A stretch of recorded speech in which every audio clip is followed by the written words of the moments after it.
días, amados hermanos y hermanas en Cristo y amigos que nos escuchan en esta preciosa mañana, este domingo precioso, soleado, donde podemos reunirnos en nuestras casas para escuchar palabra del Señor. Les invito a que busquen en sus Biblias, en Hechos capítulo 1 y verso 8. Leemos la palabra del Señor, que dice así: en el nombre del Padre, del Hijo y del Espíritu Santo. Pero recibiréis poder cuando haya venido sobre vosotros el Espíritu Santo, y me seréis testigos en Jerusalén, en toda Judea, en Samaria y hasta lo último de la tierra. Que el Señor bendiga su santa palabra. Oremos. Padre, en esta mañana te damos gracias por la bendición que tú nos concedes de poder levantarnos, Señor, y abrir los ojos y ver la luz del sol, Señor. Gracias te damos, Señor, por nuestra salvación y por todas las bendiciones que tú nos das continuamente, Señor. Te pido en esta hora que tú bendigas tu palabra en nuestras vidas, que seas tú, Dios, hablando a nuestros corazones, que esta palabra sea saturada, ungida por tu Santo Espíritu, de manera, Padre, que impacte nuestras vidas.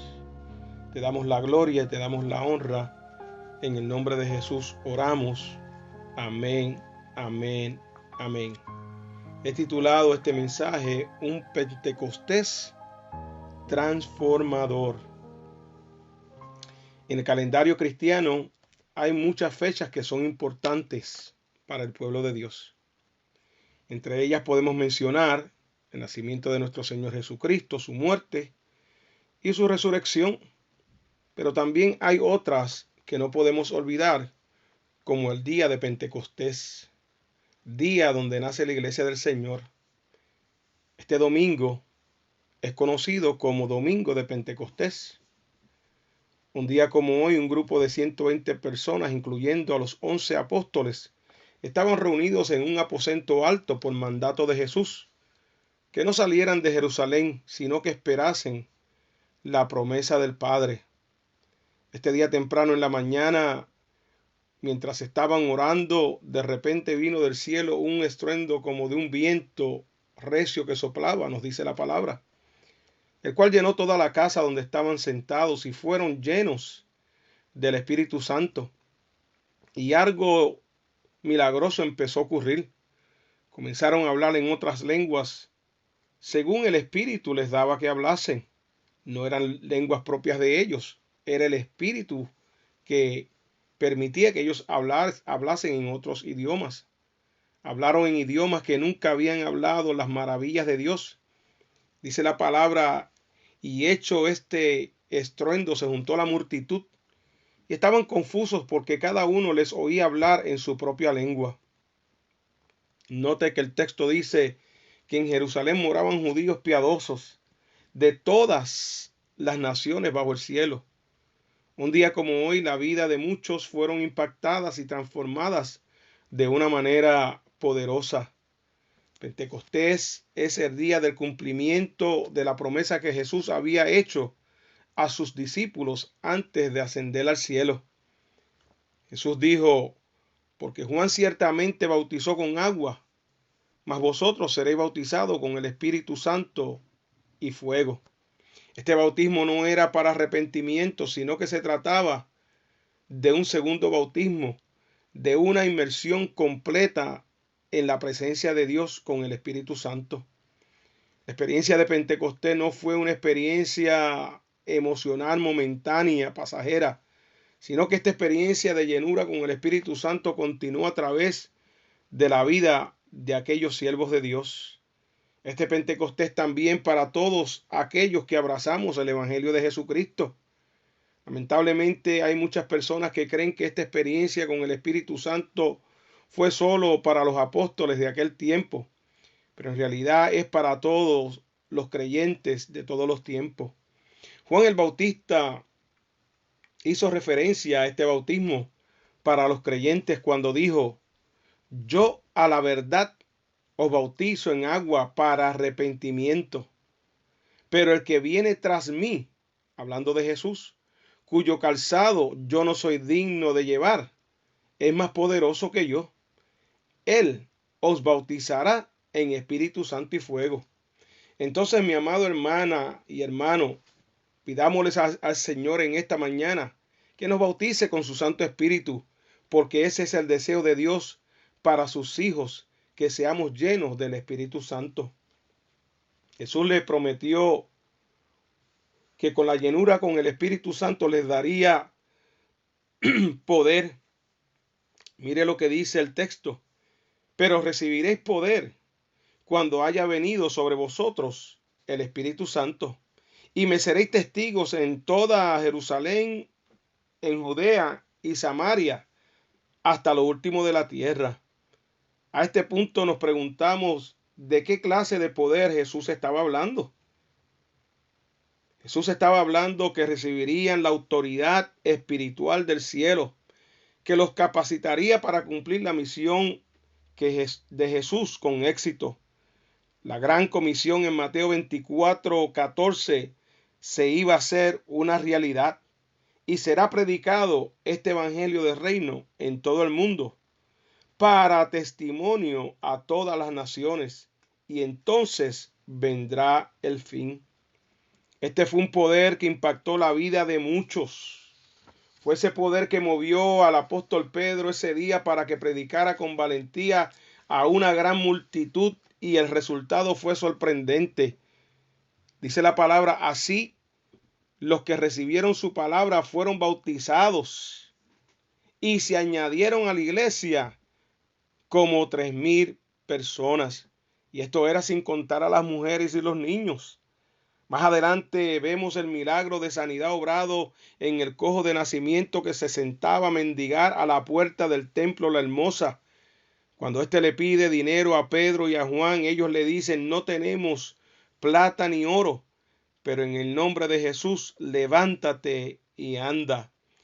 Ese era el poder que Jesús le dijo que iban a recibir. Poder para evangelizar, poder para sanar a los enfermos en el nombre de Jesús, y poder para libertar a los cautivos en el nombre de Jesús, y poder para enfrentar las persecuciones. Ese es el bautismo de poder que Jesús nos prometió. En esta mañana yo te exhorto, mi amado hermano y hermana, si no lo has recibido, empieza a pedirle a Dios que te bautice con su Santo Espíritu. Pero recibiréis poder cuando haya venido sobre vosotros el Espíritu Santo. Los discípulos allá en Jerusalén no tenían ninguna ventaja material, económica o política para llevar a cabo la tarea que Jesús les encomendaba. No tenían padrinos, contactos en los palacios municipales. No tenían cuentas bancarias infladas. No tenían acceso a medios de transporte por vía rápida ni a sistemas de comunicación masiva. No tenían absolutamente a nadie que les posibilitara humanamente para hacer lo que hicieron, que fue, dice la palabra, trastornar al mundo entero. Fue el poder del Espíritu Santo obrando en ellos. Ese poder es indispensable para cada obrero, para cada siervo, cada sierva que se dispone a servir a Cristo, a hacer la obra del Señor. El actor principal en las misiones y en los programas de evangelismo no son los grandes misioneros y evangelistas. El actor principal es el Espíritu Santo.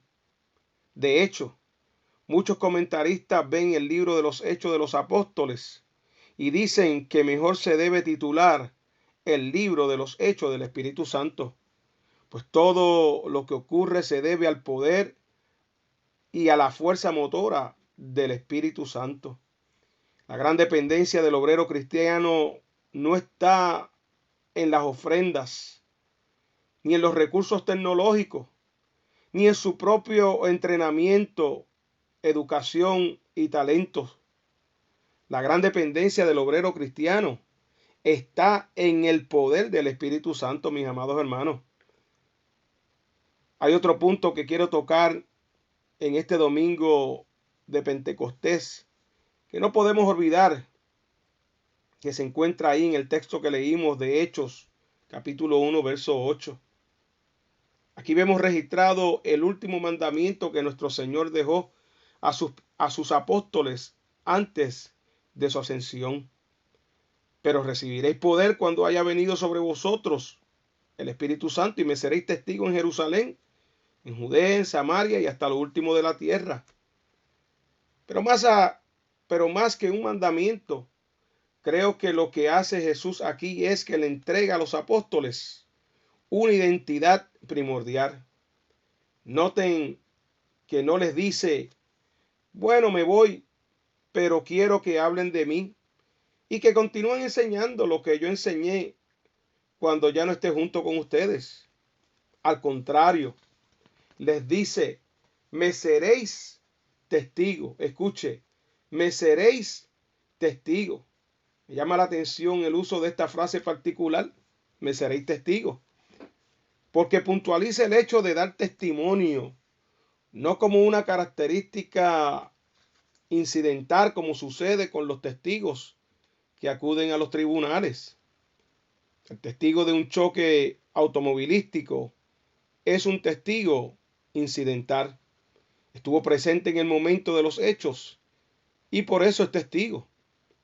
El choque no lo define, ni tampoco tiene este testigo la obligación de relatar los hechos que ha visto. Pero ser testigo de Jesucristo es una cosa muy diferente. Los apóstoles no eran testigos incidentales de Jesús. Ser testigo de Jesús para ellos representaba un cambio fundamental en sus vidas. Quería decir que el objetivo principal y primordial de toda su actividad iba a estar centrado y enfocado en dar testimonio de Cristo Jesús. En la gran comisión de Mateo 28, Jesús le dice a los discípulos exactamente lo que harían de hacer. Irían y harían discípulos, bautizarían y enseñarían todas las cosas que Jesús le había enseñado. Pero la segunda gran comisión de Hechos 1:8 tiene un énfasis distinto. Ya no se trataba de lo que harían los discípulos, sino más bien de lo que serían los discípulos. Me seréis testigos. Me llama la atención esta diferencia porque señala la importancia y la centralidad de la tarea que les ha sido encomendada a los discípulos, a ti y a mí, incluyéndonos. Noten que Jesús no les dice a los discípulos sigan su vida normal y de vez en cuando se presente la oportunidad, hablen de mí. Al contrario, les dice, me seréis testigos. El testimonio iba a ser el ancla de su identidad. De modo que cuando alguien les preguntara, ¿quién eres? Ellos no responderían, soy Galileo, soy pescador, soy judío. Ni siquiera, soy Jacobo, hijo de Alfeo. Lo que responderían es, soy testigo del Señor Jesucristo. Pues así lo dijeron Pedro y Juan ante la furia de los sacerdotes en Hechos 5:32. Y nosotros somos testigos suyos de estas cosas. Por último, ser testigo de Jesús es estar consumido con una pasión por Él. La palabra griega para testigo es márturos. De allí proviene nuestra palabra en español mártir.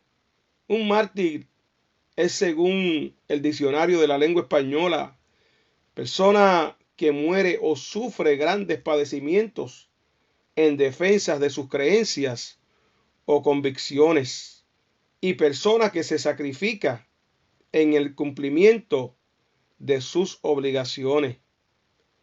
Incrustado dentro de la identidad de testigo, encontramos, mis amados hermanos, una pasión y un compromiso sin igual Y esa pasión y compromiso son evidentes a todos. Se cuenta que el gran evangelista y predicador del siglo XVIII, George Whitefield, iba por toda su aldea de Gloucester despertando al pueblo a las 5 de la mañana, escuche, para venir a escuchar sus predicaciones.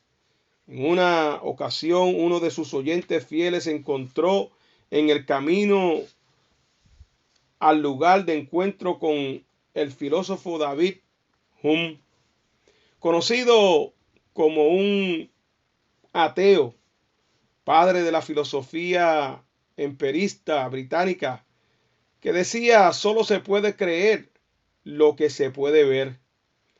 Y le preguntó: ¿y tú por qué vienes tan temprano? Pensé que no creías en estas cosas. A lo cual le respondió Hume: bueno, yo no creo, pero Wilfrid, este sí cree. Wilfrid mostraba una pasión que era visible aún a un escéptico como Hume. Esa debe ser la pasión que cada creyente, que cada uno de nosotros debemos mostrar. Pasión que contagia, pasión que impacta aún a los incrédulos. Por último, el texto nos deja ver cuál es la extensión de nuestro testimonio. En esta segunda gran comisión que encontramos aquí en Hechos capítulo 1, verso 8, también nos habla de la extensión de nuestro testimonio. ¿Dónde es que tenemos que ser testigos de Cristo? ¿Es solo en la iglesia? ¿Solo entre los hermanos? ¿Solo en nuestra ciudad? Jesús lo expresa de esta manera: me seréis testigos en Jerusalén, en toda Judea, en Samaria y hasta lo último de la tierra. Esta calificación de Jesús seguramente le sorprendió a los discípulos.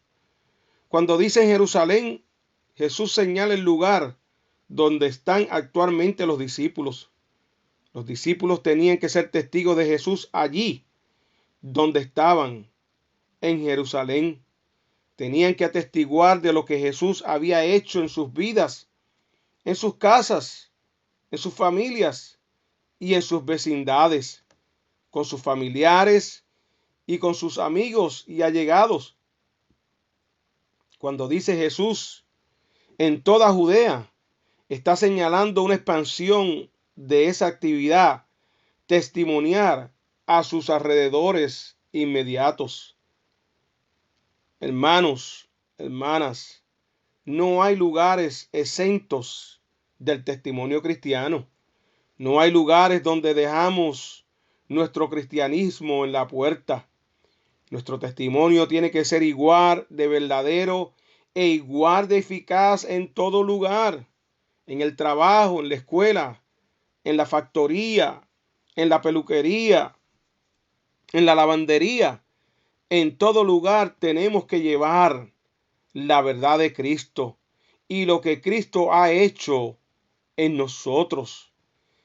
Me pueden decir: pero pastor, si hablo de Jesús en mi trabajo, me pueden correr por ser un prosélito. Mi respuesta sería que Dios te ha puesto en el lugar donde estás para que sea la luz para su gloria.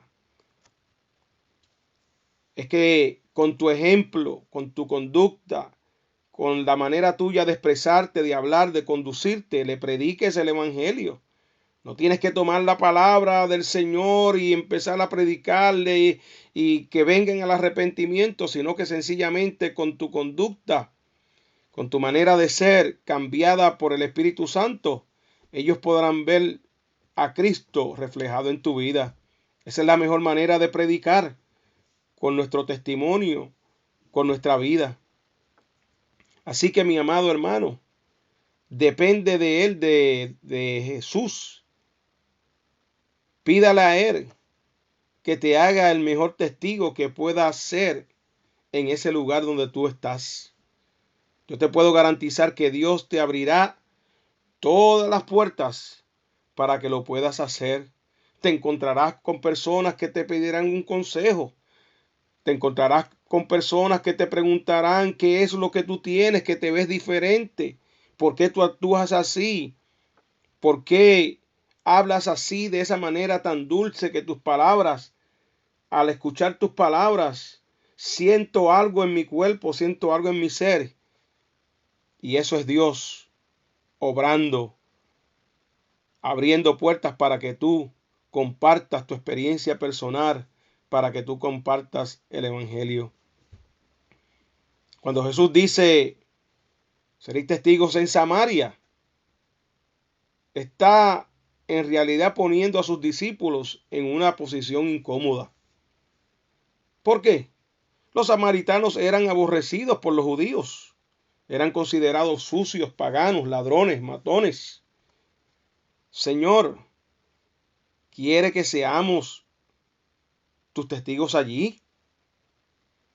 Y el Señor básicamente dice sí, porque ser testigo de Jesús quiere decir que tenemos que enfrentar nuestros prejuicios, escuche bien, y nuestros estereotipos.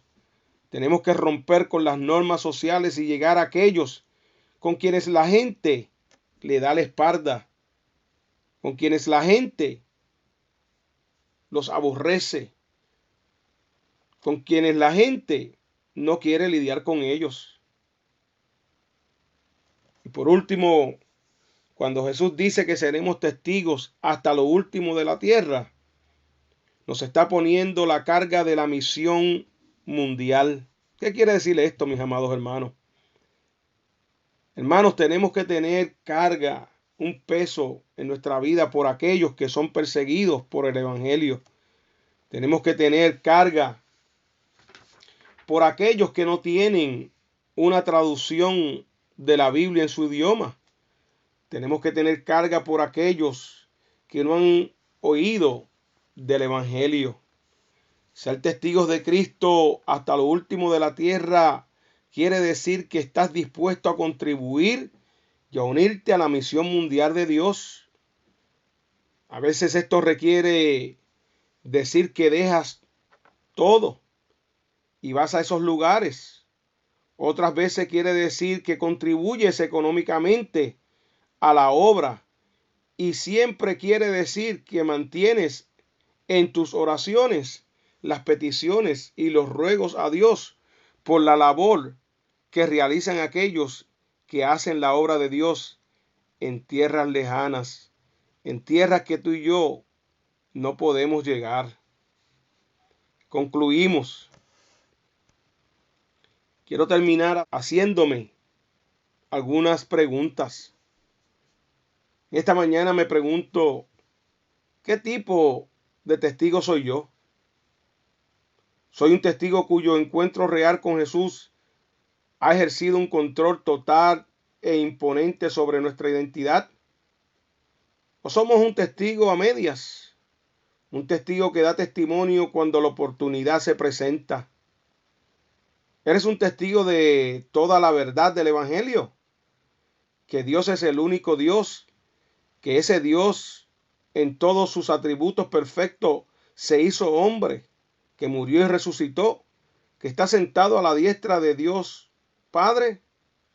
¿O eres un testigo de un evangelio parcial, frío, el evangelio que no provoca cambios, el evangelio que es digerible para el apetito de la posmodernidad? ¿Eres un testigo completamente comprometido y apasionado por el evangelio y por las almas que le pertenecen a Dios? ¿O eres un testigo que pone el evangelio en segundo lugar? ¿Eres un testigo en tu casa, en tu contexto inmediato familiar, y aún con aquellos que desprecias y que te desprecian?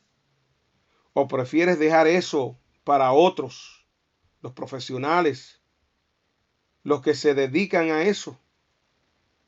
Por último, hermanos, quiero preguntarte, ¿eres un testigo empoderado e impulsado por el poder inmenso y todopoderoso del Santo Espíritu de Dios? ¿O eres un testigo que aún intenta hacerlo todo por tu propia cuenta?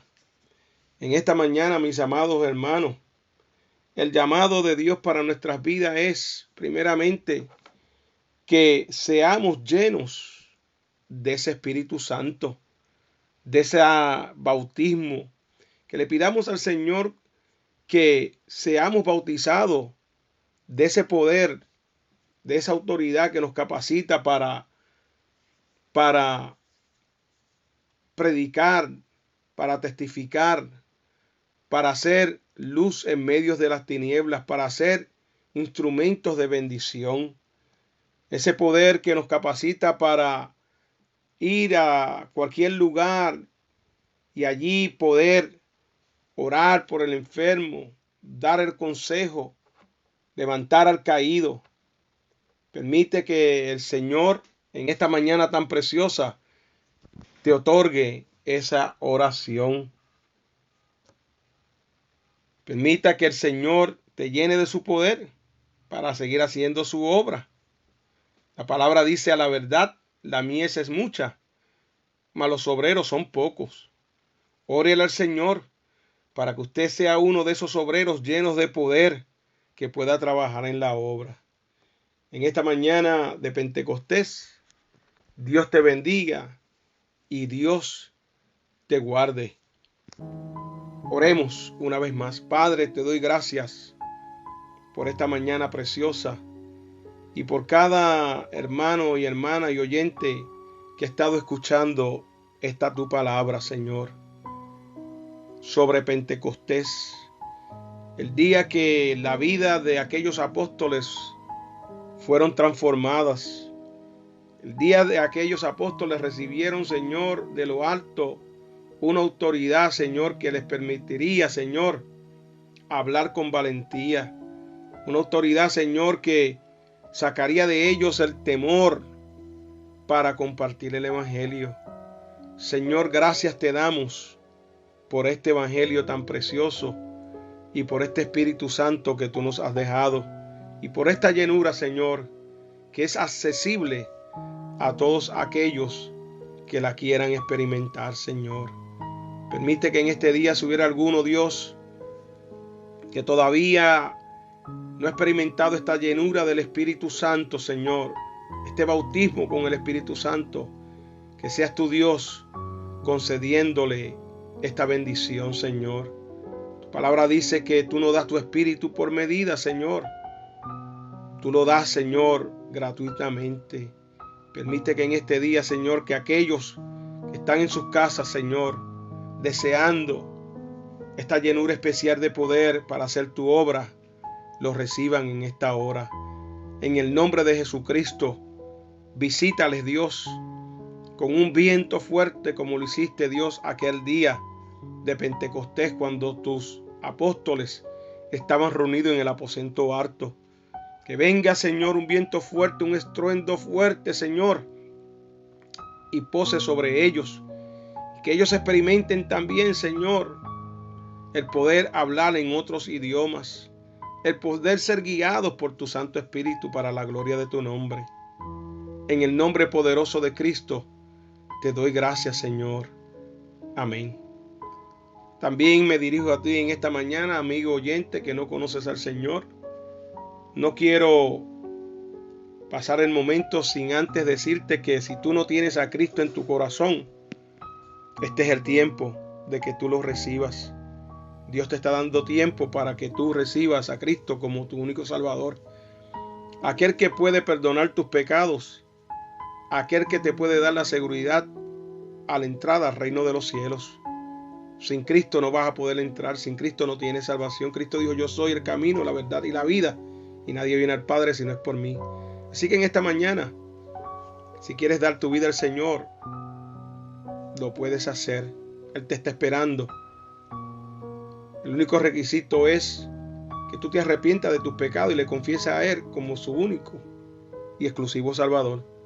Y si es así, yo te invito en esta mañana que tú ores conmigo esta oración y que una vez tú la hagas, sigas escuchando palabra de Dios, sigas orando, sigas buscando la presencia de Dios y te unas a una iglesia y que sigas en el camino del Señor. Yo quiero que tú repitas conmigo esta oración. Amado Dios y Padre Celestial, en esta hora, Señor, reconozco que soy un pecador, que no merezco tu perdón. Yo me arrepiento de mis pecados y te pido perdón. Te pido, Padre, que tú escribas mi nombre en el libro de la vida y que tú me ayudes de ahora en adelante a ser un hijo tuyo, Dios, a obedecerte y a hacer tu voluntad. Entrego mi vida totalmente a ti, Señor, me rindo a ti en esta mañana para la gloria de tu nombre. En el nombre de Jesús. Amén, amén, amén. Dios te bendiga y Dios te guarde.